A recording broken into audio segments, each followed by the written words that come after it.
Isn't it funny how history just keeps repeating itself? Here we are in the year of our Lord 2025 with a new Fantastic Four movie on the way from a troubled studio already blighted by rumours of a difficult production and desperate last minute reshoots to try to salvage the movie. And for some reason it brought back memories of another Fantastic Four movie from 10 years ago, a movie with such a nightmarishly difficult production and such disastrously bad reception that it basically killed the studio's involvement with the franchise and the director's entire career. I'm talking, of course, about Fant4stic. Oh my god!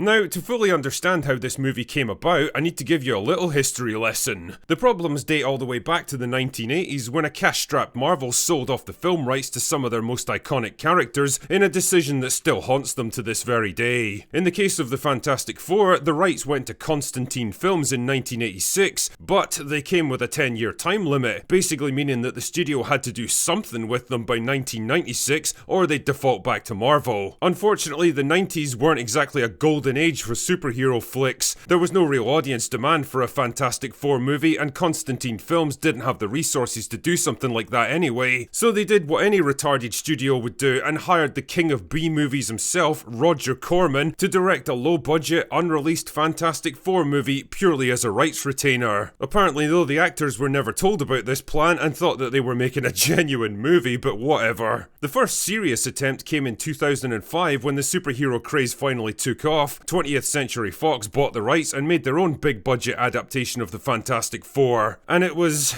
yeah, okay, I guess. It made the studio a decent profit and it was enough to greenlight a sequel, but Rise of the Silver Surfer cost more and made less, and it was a pretty shit movie overall, so plans for a third movie were quickly scrapped. But you don't need me to tell you that Marvel had not been idle during this time. The MCU launched in 2008 and quickly turned into a box office juggernaut. Marvel, who were once forced to sell off the rights to their own characters just to keep the lights on, were the new king of the hill, and they wanted their fucking toys back. That old licensing agreement from way back in 1986 was still in effect, and if Fox didn't release a new movie by 2016, the rights to the Fantastic Four would revert to Marvel again. Clearly this was not acceptable, and so a new Fantastic Four movie was greenlit in 2009, with Akiva Goldsman producing and Michael Green writing the scripts. The plan was to reboot the franchise and start over, ignoring the first two movies and hopefully launching a new franchise. Unfortunately, they struggled to make much progress for the first few years, but that all changed with the release of Chronicle, a low-budget dark sci-fi superhero movie by Josh Trank that went on to make $120 million against a $15 million budget. In the process, Trank was catapulted from a relatively unknown newbie to Hollywood's golden boy overnight, and Fox were quick to see his potential at the helm of a Fantastic Four movie. So pretty soon, Trank was hired to direct, with Jeremy Slater doing the script writing. Unfortunately, this is the point in our story where things start to go wrong. According to Slater himself, the two men had completely different creative visions for this film. Slater wanted a bright, optimistic, and very conventional superhero movie, basically Fox's answer to the Avengers. Trank, on the other hand, wanted a dark, gritty, psychological story about personal trauma and body horror. You know, kind of like Chronicle. Slater also claimed that Trank had no interest in the Fantastic Four or superhero movies in general, rejected most of his ideas, rewrote the script himself, and left him out of discussions with the studio. The two men were at loggerheads right from the start, and eventually it all became too much for Slater, who left the project after about 6 months. With time running out, Simon Kinberg was brought in to try to salvage something from Slater's notes. What they ended up with was a Frankenstein's monster of a script stitched together from different ideas that still didn't have a finished third act, but fuck it, there was no choice but to press ahead and hope they could figure something out later. Casting also became a big point of contention. Allegedly, Trank wanted Alison Williams for the role of Sue Storm, but Fox overruled him and cast Kate Mara instead. A decision that would come back to haunt all of them once shooting began. He did get his own way with Miles Teller and Michael B. Jordan though, even if it meant rewriting the script to make him Sue's adopted brother instead of her actual brother because, well, you know. Anyway, shooting finally got underway in May 2014, and by all accounts, the problems began almost immediately. According to this article from The Hollywood Reporter, Trank began micromanaging his actors to the point of obsession. During takes, he would be telling cast members when to blink and when to breathe, one person says. He kept pushing them to make the performance as flat as possible. One particular target for him was apparently Kate Mara. According to an interview she did with The Independent in 2020, she described the experience as horrendous, that she felt she was singled out because she was the only woman on an all-male set, and claimed that she was reduced to tears on multiple occasions. One popular theory is that Trank was still pissed about having his casting choice for the character overruled by the studio and deliberately set out to sabotage Mara's performance. Trank, on the other hand, said that these claims were either blatant mistruths or extreme exaggerations to the point of satire.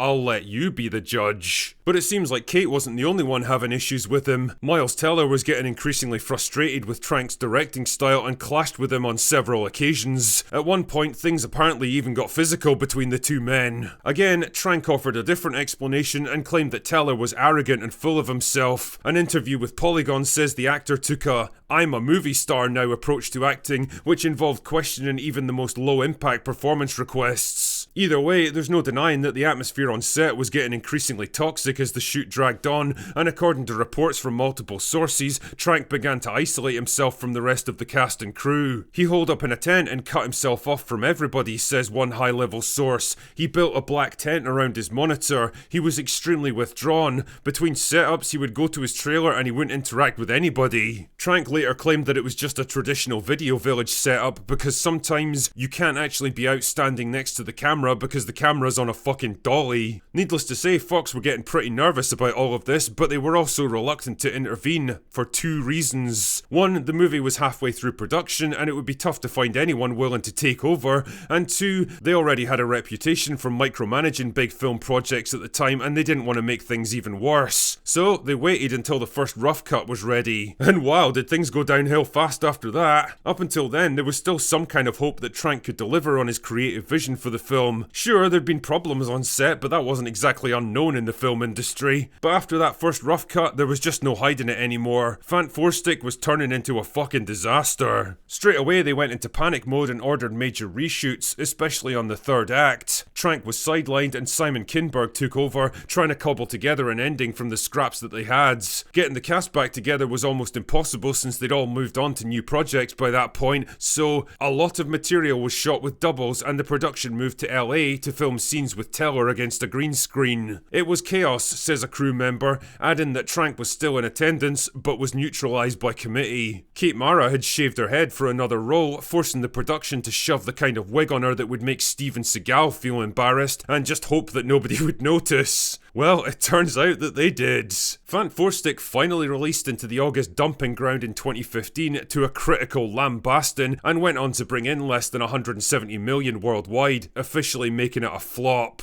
Plans for future movies were immediately cancelled and Josh Trank did his best to distance himself from the movie, feeling like it was no longer even his project. It was basically a gigantic embarrassment for everyone involved, and clearly someone had to carry the can, so naturally Fox wasted no time throwing Josh Trank under the bus. Before you knew it, conveniently timed articles were starting to pop up in the trades detailing the problems on set and blaming Trank for most of it. Almost overnight, he went from Hollywood's golden boy who was being touted as the next J.J. Abrams, remember when that was considered a compliment, to a virtual pariah in the industry that nobody wanted to work with. In fact, in the decades since this movie came out, he's only released one film. But was it really all his fault, or was he just a misunderstood scapegoat to hide a much bigger problem? Well, I think in retrospect he was definitely the wrong choice for the project, and his creative vision didn't really mesh with the tone of the Fantastic Four. He was also an inexperienced director thrown into a project 10 times bigger than anything he'd worked on before, and expected to just magically make it happen. And to be fair, there's been some defense of him in recent years. According to one crew member who worked on the movie, the film was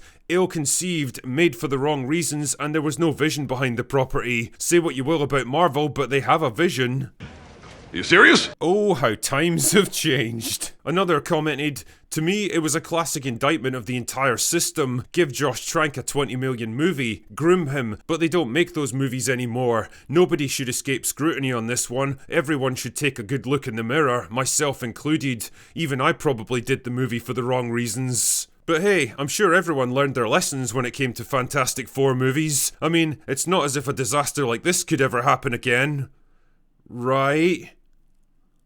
Anyway, that's all I've got for today. Go away now.